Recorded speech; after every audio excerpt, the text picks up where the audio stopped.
大家好，我係洪氏人。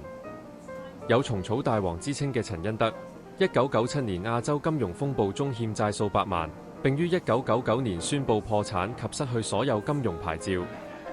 其後成立裕藥堂，成功將公司上市及賣盤。之後又成為盈智集團主席，大搞寵物藥妝，生意越做越好。不過今年9月，盈智突然宣布，陳恩德因私人理由辭任執行董事及主席。據講同陳恩德抵押嘅股權被人強制出售有關，令佢失去大股東身份。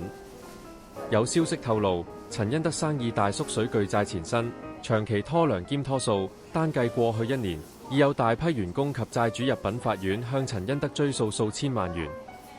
有週刊記者發現，有人幾年前將名下多個物業抵押借錢周轉，但多筆債項一直未還，利息以利搭利越滾越大，至少逾億元，令陳恩德隨時再破產。